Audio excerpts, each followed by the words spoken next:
बिस्मिल्लाहिर्रहमानिर्रहीम। अस्सलाम वालेकुम। आप देख रहे हैं के केयर। इस चैनल में हम बात करते हैं कुछ दवाइयों के बारे में और कुछ बीमारियों के बारे में, उनके सिम्टम्स और कासेस बताते हैं। नए देखने वालों से गुजारिश है कि मेरे चैनल को सब्सक्राइब कर दें और बेल आइकन दबा दें। बहुत शुक्रिया।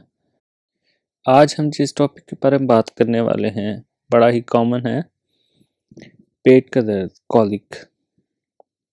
इसे कोलिन्स भी कहते हैं। कॉलिक काफ़ी अक़साम का होता है, जैसे flatulent colic, biliary colic, spasmodic colic, lead colic, copper colic etcetera.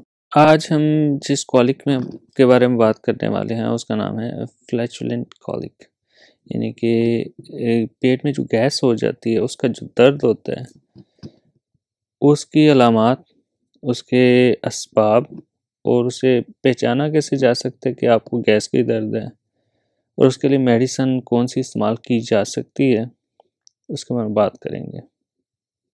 इस मर्ज़ में जो मेन सबब होता है इसका वो बदहज़मी होता है, और बदहज़मी के सबब जो खराश पैदा होती है और खराश पैदा होकर जो गैसेस बनती हैं पेट में, उनकी वजह से जो दर्द होता है, पेट फूल जाता है और दर्द होता है, उसे फ्लैचुलेंट कॉलिक कहते हैं। रीही दर्द भी कहते हैं इसे, गैस का दर्द भी कहते हैं।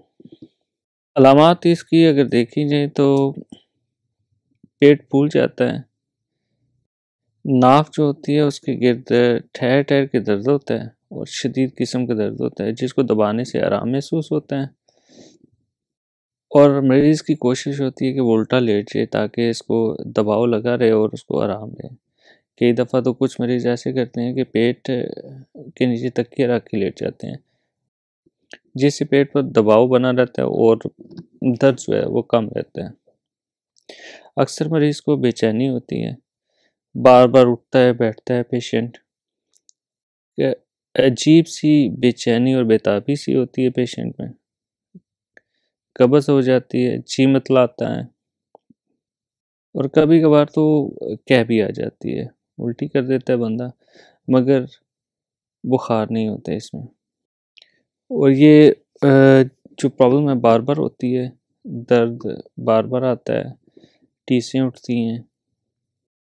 फिर एक वक्त आता है कि जब मरीज़ की गैसेस अखराज होती हैं, उसे कह लें कि उसकी हवा चलती है तो उससे मरीज़ को आराम आ जाता है, मगर फिर थोड़ी देर बाद फिर से दोबारा दर्द शुरू हो जाता है। इससे दूसरे जिस्म में भी दर्द हो सकता है और इवन आपके सर में, मरीज़ के सर में भी दर्द हो सकता है। नब्ज़ कमज़ोर चलने लगती है, नहायत सख्त, और प्रॉब्लम अगर पेचीदा काफ़ी दिनों से ज़्यादा बढ़ जाए तो मरीज़ को कब्ज़ भी हो जाती है और बाज़ औक़ात तो बेहोश भी हो सकता है। अब इस मर्ज़ की अब इस मर्ज़ का तशख़ीस कैसे की जा सकती है, डायग्नोज़ कैसे किया जा सकता है कि आपको रीही दर्द है, फ्लैचुलेंट कॉलिक ही है, क्योंकि मैदा में तो या आपके पेट में तो काफ़ी सारे और भी ऑर्गन होते हैं, तो ये ज़रूरी नहीं है कि आपको पेट गैस की वजह से ही दर्द हो रहा हो। आपको गुर्दे का भी दर्द हो सकता है, आपको कई और दूसरे प्रॉब्लम, लीवर प्रॉब्लम भी हो सकता है, पित्ते का दर्द हो सकता है, आपको स्टोमक का दर्द हो सकता है, क्योंकि अक्सर अल्सर्स की वजह से होता है। अक्सर ये दर्द नाफ के ऊपर मैदा के मकाम पर होता है और इसमें दर्द नहीं, बुखार नहीं होता। अगर तो आपको कोई और प्रॉब्लम चल रही है, जैसे कि अल्सर या वर्म वगैरह बन गया, या कोई गुर्दे का प्रॉब्लम चल रहा है, तो उसमें आपको ये प्रॉब्लम हो सकती है, बुखार हो सकते हैं इन्फेक्शन की वजह से, या जिसकी टीसें और अल्सर वाली जो दर्दें होती हैं उनमें डिफरेंस होता है रीही दर्द के मामले में, यानी कि गैस का जो दर्द होता है वो डिफरेंट होती हैं और गुर्दा और दूसरी जो दर्दें पेट में होती हैं वो डिफरेंट होती हैं। इसके इलाज के हवाले से अगर देखा जाए तो बेहतर है कि सबसे पहले आप तो डॉक्टर को चेक करवाएं। अगर डॉक्टर मुयस्सर नहीं है तो किसी भी, आजकल तो ऑनलाइन चल रहा है सिस्टम, ऑनलाइन कॉल कर सकते हैं आप किसी को, तो मशवरा कर सकते हैं। फिर भी कुछ मेडिसिन्स बता देता हूँ जो आप डॉक्टर के मशवरे से या फार्मासिस्ट के मशवरे से आप इसे ले सकते हैं। टैबलेट है एनाफोर्टान, एनाफोर्टान प्लस टैबलेट आप TDS में ले सकते हैं, दिन में 3 दफ़ा, एक सुबह, दोपहर और शाम। इसके अलावा एक और गोली आती है, एनापाज आती है, वो ले सकते हैं आप। एक और गोली आती है बस्कोपन प्लस, वो ले सकते हैं आप।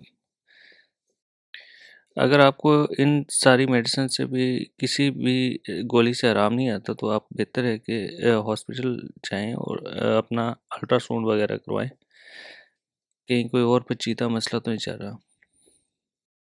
और अगर इंजेक्शंस वगैरह की ज़रूरत है, वो डॉक्टर आपको देगा। ये सारी जो गोलियां बताई गई हैं, ये सारी एडल्ट्स के लिए हैं, यानी कि बड़ी उम्र के लोगों के लिए। अगर आपके बच्चों को, जैसे कि दूध पीते बच्चे होते हैं, उन्हें कॉलिक की प्रॉब्लम हो जाती है, अक्सर हो जाती है, तो उनके लिए ड्रॉप्स आते हैं, कॉलिक ड्रॉप्स, वो आप दे सकते हैं।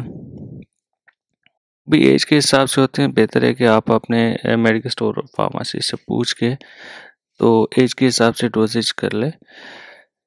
वीडियो देखने का बहुत शुक्रिया। अगर आपको पसंद आए तो लाइक करें, प्लीज़ सब्सक्राइब करें चैनल को, और दूसरे अपने दोस्तों को भी शेयर करें। बहुत शुक्रिया। अल्लाह हाफ़िज़।